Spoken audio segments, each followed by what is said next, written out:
In 2003, the Lord's Resistance Army, LRA, attacks a remote village in southern Sudan, killing everyone and forcing a young boy to murder his own mother.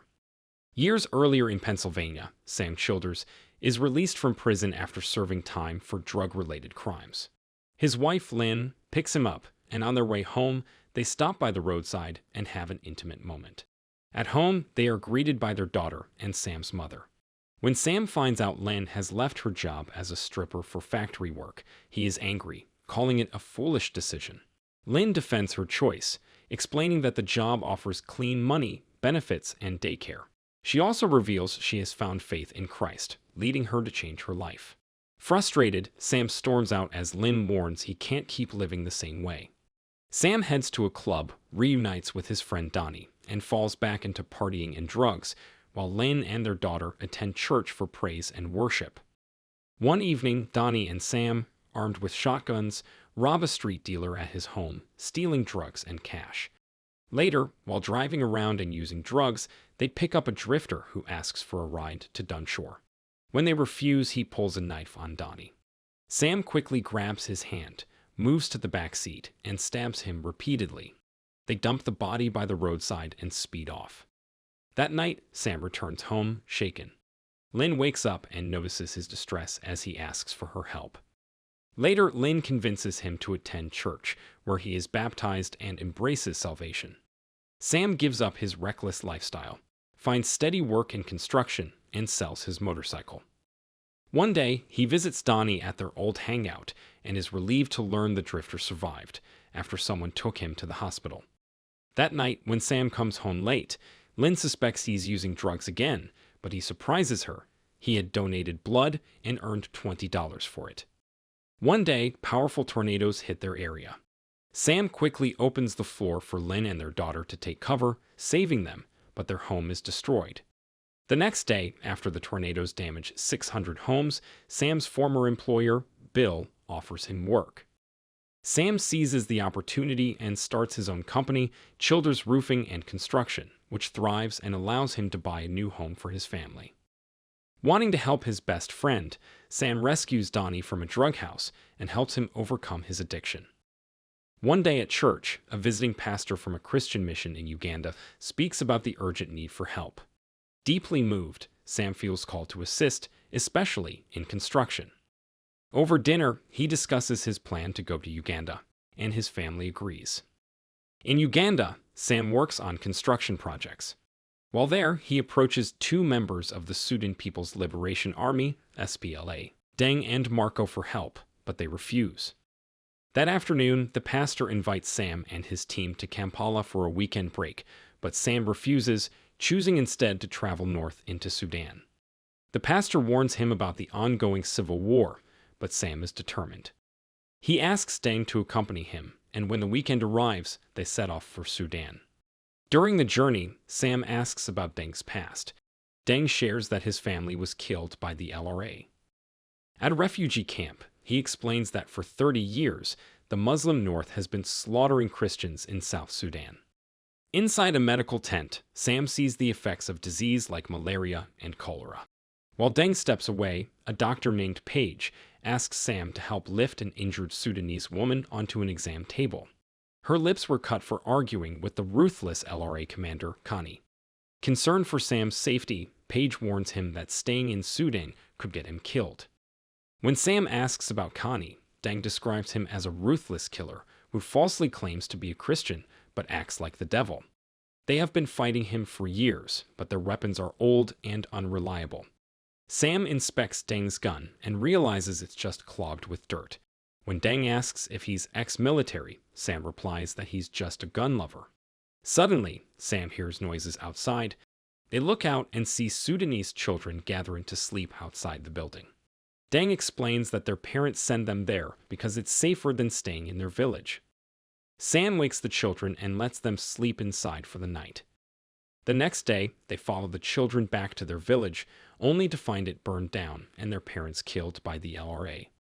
Tragically, one child chases after his dog and steps on a landmine, losing his life. Sam returns to the U.S. but is haunted by what he saw.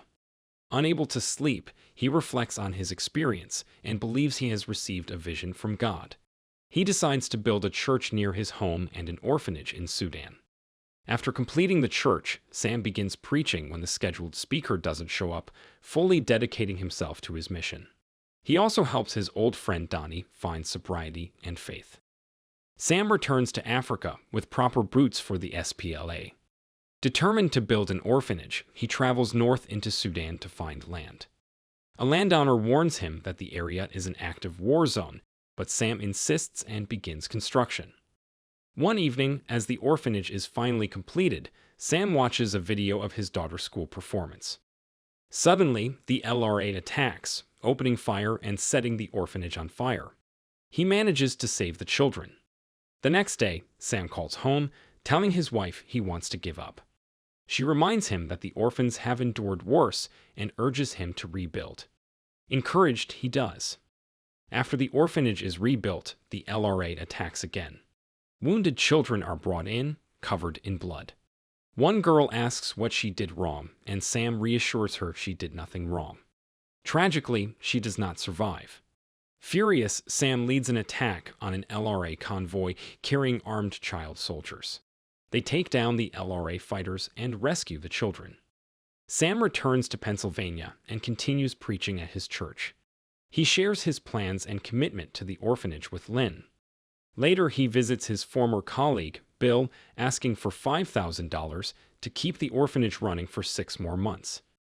Bill invites Sam and his family to a party that evening to discuss it. In his office, Bill hands Sam a small envelope. Expecting a large donation, Sam is disappointed to find only $150.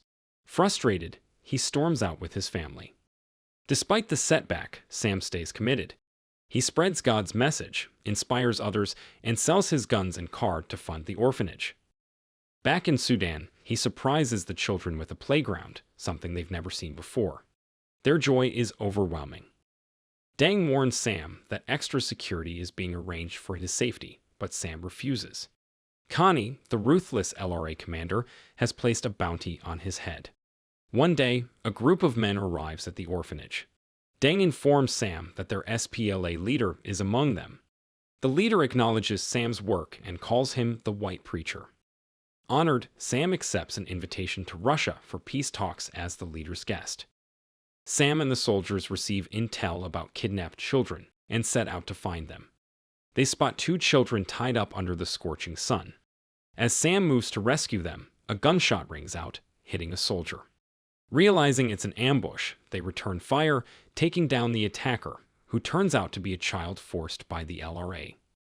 The next day, Sam and the soldiers head to southern Sudan for food and supplies. There, he meets Paige, who questions his mission and warns that ruthless LRA leader Connie was once like him. On their way back to the orphanage, Sam and the SPLA are ambushed by LRA forces. After fighting them off, they find a group of Sudanese children hiding in a ditch. Unable to transport all at once, Sam prioritizes the sick and wounded. When he returns for the rest, he is devastated to find the LRA has slaughtered and burned them. Sam returns to the U.S. to see his family and continue preaching. Still needing funds for his orphanage, he asks another former colleague, John, but is turned down again, leaving him frustrated. While watching TV with his daughter and Donnie, Sam gets devastating news. The SPLA leader has been assassinated on his way to Russia for peace talks. Overwhelmed, he starts neglecting his family and even threatens Donnie when he tries to calm him down. He turns to drinking again and violently beats a biker, who makes racist remarks about the Sudanese kids. His struggles worsen when Donnie, who had been sober, tragically overdoses and dies. Grieving and frustrated, Sam sells his construction company to fund the orphanage, leading to a heated argument with Lynn. Angry at God for not saving Donnie and the Sudanese children, he leaves his family and returns to Africa. Paige and her medical team are ambushed by the LRA. When she tries to reason with them, she is brutally struck down. Just in time, Sam intervenes, shooting and killing the attackers. Later, an orphan boy shares his story, reminding Sam that hatred will only hold him back. Inspired, Sam rededicates himself to his mission and becomes more involved in the camp. That evening, he calls his family, beginning to mend their strained relationship. Sam and the soldiers receive intel about an LRA convoy carrying kidnapped children. They track it down, engage in battle, and defeat the militants.